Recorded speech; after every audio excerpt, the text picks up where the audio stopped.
Баев Алмазбек Шаршенович.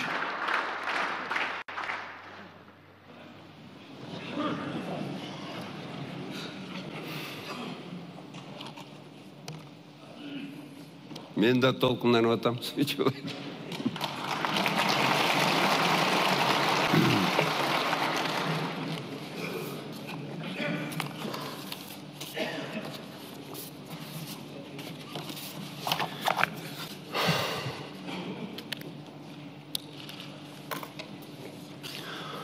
Урматтуу президентибиз Сооронбай Шарипович, урматтуу мекендештерим, урматтуу чет элдик коноктор, 15 октябрда ачык жана эркин шайлоодо көп улуттуу кыргыз эли өзүнүн жаңы президентин шайлап алды.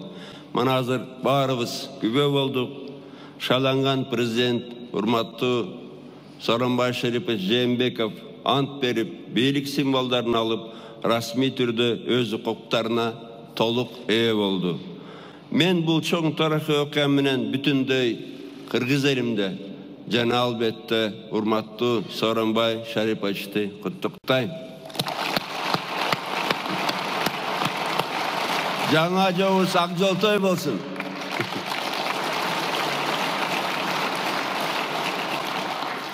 Урматтуу мекендештерим, кадырман кыргыз элим, ушуу менен менин президенттин мөөнөтүм соңуна чыкты. Кудайга шүгүр.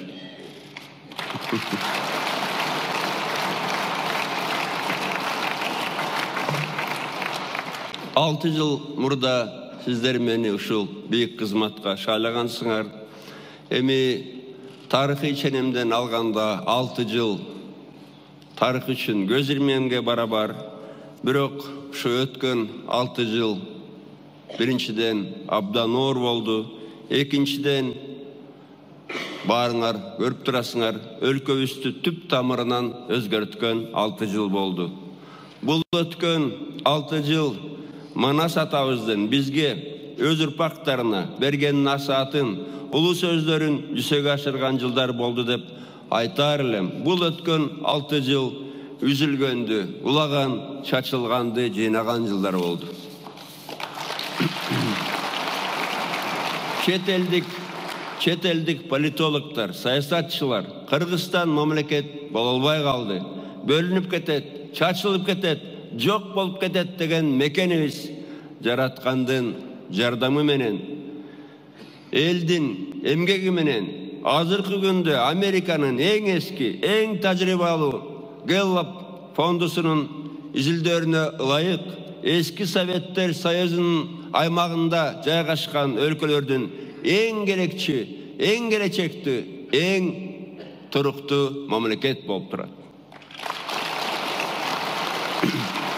Бул жетишкендиктер үчүн жаратканга рахмат. Акылман, күжүрмөн, сабырдуу, көп улуттуу кыргыз элиме рахмат. Урматтуу менин мекендештерим, эсимде бар өткөн жылы Үркүндө курман болгон ата-бабаларыбызды эскерип, эстелик куруп жатканда, ошол эстеликке кандай сөздөрдү жазабыз деп башыбыз каткан. Ошондо Кудай жалгап, колума 100 жыл мурун Үркүн күндөрүндө Кытайга качып кетип, азыр да ошол жакта жашап жаткан кытайлык кыргыздардын ыры түшүп калды колума. Анан ошол байыркы кырдан 4 сап алып, ага да өзүбүз 2 сапты кошконбуз. Ата бейеттеги эстеликке төмөндөгү саптарды жаздырганбыз. Дүйнөгө ак калпакчан көрүндүк биз, асмандан жамгыр болуп төгүлдүк биз. Чөп болдук, жер тандабай өсө берген, булуттай аалам кездик, чачылдык биз. Кырылып бара жатып, тирилдик биз. Бөлүнүп бара жатып, бириктик биз.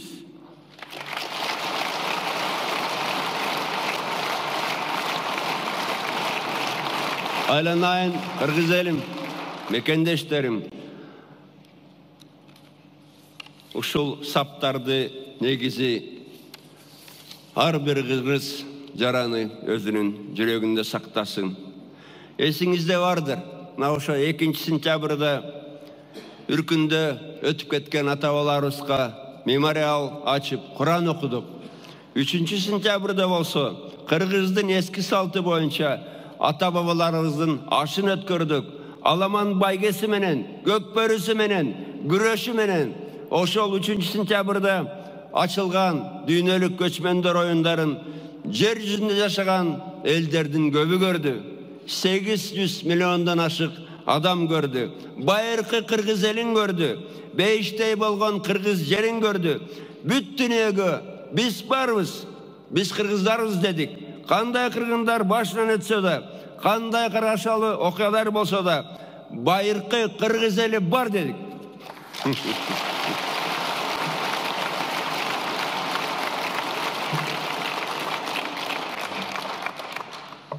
Урматтуу мекендештерим, кыргыз көчү өз жолун тапты. Бирок унутпайлык, бул жолду кыргыз элинин жаркын келечеги үчүн өзүнүн канын да, жанын да аябаган, өмүрүн берген жигиттерибиз ачып берди. Ушул жолду Акса окуясында, 7 апрель окуясында курман болгон, жаракат алган жарандарыбыз, эр жигиттерибиз болбогондо кыргыз көчү дагы эле өзүнүн жолун таппай адашып жүрмөк. Муну эч качан унутпайлык. Эч качан унутпайлык. Дайыма ошол курман болгон жигиттерибизге таазим этип жүрөлүк. Урматтуу мекендештерим, миңдеген жылдар бою кыргыз эли өзүнүн эгемендүү кыргыз мамлекети жөнүндө еңсеп, тилеп келген. Миңдеген жылдар бою ата-бабаларыбыз өз эли, өз жери үчүн канында, жанында аябаган. Канында, жанында аябаган. Бел бар бекен кыргыз сөөгү жатпаган. Сай бар бекен кыргыз каны акпаган. Бел бар бекен кыргыз сөөгү жатпаган. Сай бар бекен кыргыз каны акпаган. Муну унутпайлык. Эгемендүү кыргыз мамлекети үчүн ар бирибиз башыбызды курмандыкка чалганга даяр болушубуз керек. Эгемендүүлүктү көзүбүздөй сакташыбыз керек. Антпесек бизди урпактар да, Кудай да кечирбейт. Кудай да кечирбейт. Уважаемые сограждане, кыргызстанцы, уважаемый президент Сооронбай Шарипович, дорогие зарубежные гости, представители иностранных посольств, организаций, вы знаете, что в результате прозрачных и конкурентных выборов народ Кыргызстана избрал своим президентом Сооронбая Шариповича Жээнбекова. Я искренне поздравляю Сооронбая Шариповича с избранием на пост президента, и я верю, что Сооронбай Шарипович достойно продолжит избранный Кыргызстаном путь на развитие и процветание. Крепкого здоровья и счастья вам, уважаемый Сооронбай Шарипович. Мужества, терпения и, конечно же, удачи. Конечно же, удачи.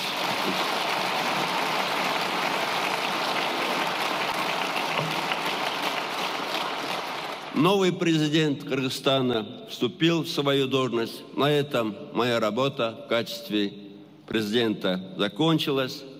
И я хочу выразить огромную благодарность, огромную признательность всем гражданам Кыргызстана, всем моим единомышленникам за ту огромную поддержку, которую я ощущал все эти годы. Я хочу выразить также благодарность своей супруге, экс-первой леди,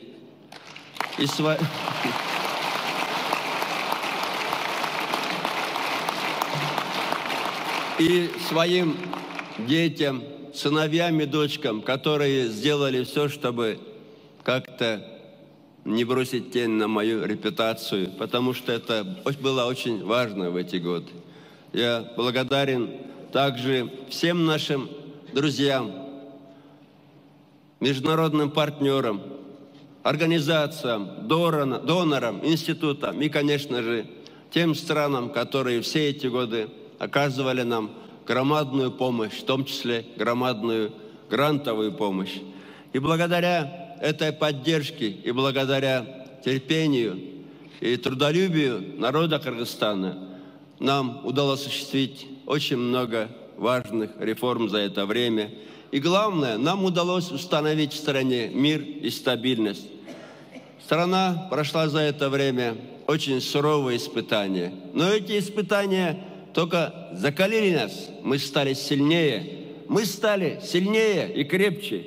И по прошествии 6 лет мы можем твердо сказать, мы прошли этот очень трудный путь, переломный путь в истории современного Кыргызстана. И мы сегодня можем сказать, что Кыргызстан сегодня это по-настоящему независимая страна. По-настоящему независимая страна.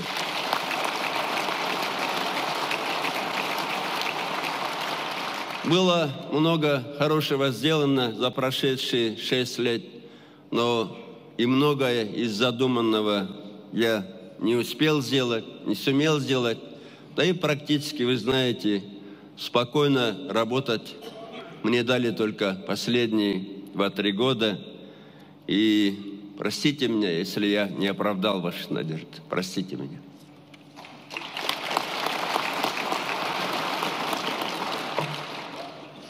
Но я стремился всегда сделать жизнь кыргызстанцев лучше, легче.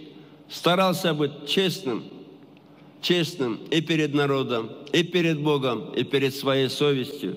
И я спокоен за будущее нашей Родины, потому что уверен, что Кыргызстан уже никогда не вернется в прошлое. Наша страна теперь будет двигаться только вперед. И у людей есть тоже и вера, и уверенность в этом.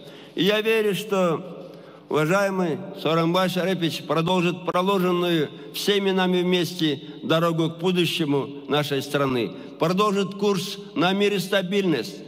Курс на демократическое, открытое государство с сильным гражданским обществом. Я уверен, что Сооронбай Шарипович будет работать честно и справедливо. Честно и справедливо.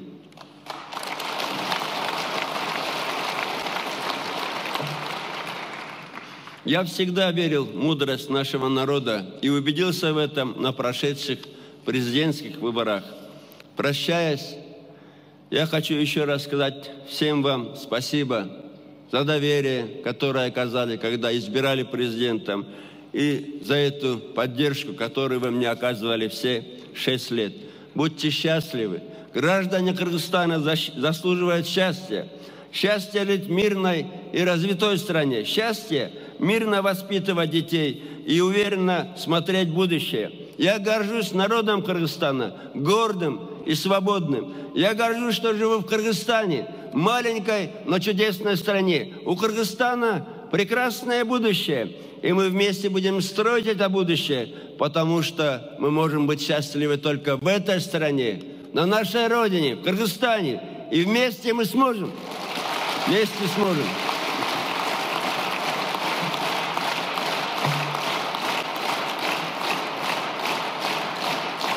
Урматтуу мекендештерим, урматтуу менин мекендештерим. Мен сөзүмдүн башында айткандай, 6 жыл тарыхый ченемден алганда көз ирмемге барабар. Бирок мен үчүн бул 6 жыл эми чейрек кылымга барабар болду да, ачык айткан, андан көп болбосо эле.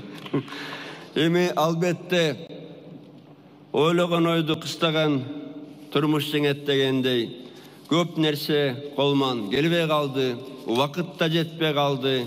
Анткени билесиздер, болгону акыркы 2-3 жылдай стабилдүүлүк келип, тынччылык келип, ынтымак келип иштегенге мүмкүнчүлүк болду. Бирок болбой эле өкүнөм, айрым убадаларымды, ойлорумду жүзөгө ашыра албадым. Ал үчүн кечирим сурайм, айланайын кыргыз элим. Кечирип койгула мени. Бирок толук ишенем, кыргыз көчү жолун улантат. Жаңы президентибиз, урматтуу Сооронбай Шарипович, чогуу баштаган иштерибизди аягына чыгарат. Таза жана адилеттүү ажоо болот. таза жана адалеттүү жөө болот.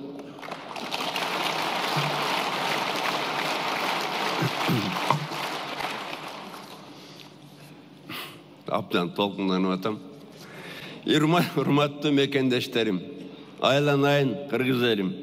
Эми сөзүмдүн аягында уруксат берсеңер, мен ушу Сооронбай Шариповичке досума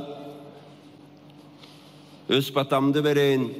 Өзүм жаштым элем, өзүм окуп берейин, адашып кетпе, толкунданып.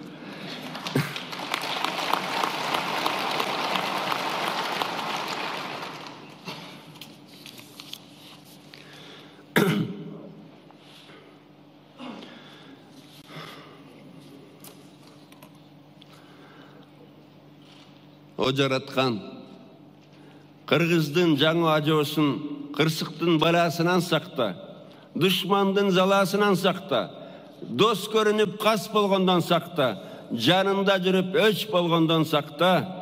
Соке досум, берекет жаныңдан кетпесин, бак дөөлөт башыңдан кетпесин, жорткондо жолуң шыдыр болсун, жолдошуң касиеттүү кыдыр болсун. Жараткан ар дайым сени колдосун. Аман бол, бактылуу бол Соке досум. Элибизге ак жолтой ажо бол Соке досум. Амин. Амин.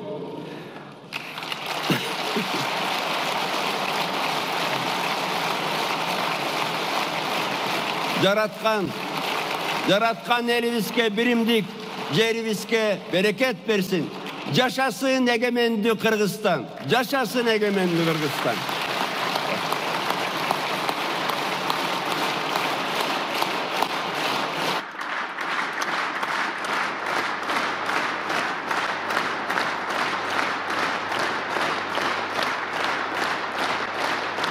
Кыргыз Республикасынын президентинин кызматына киришүү аземи аяктады.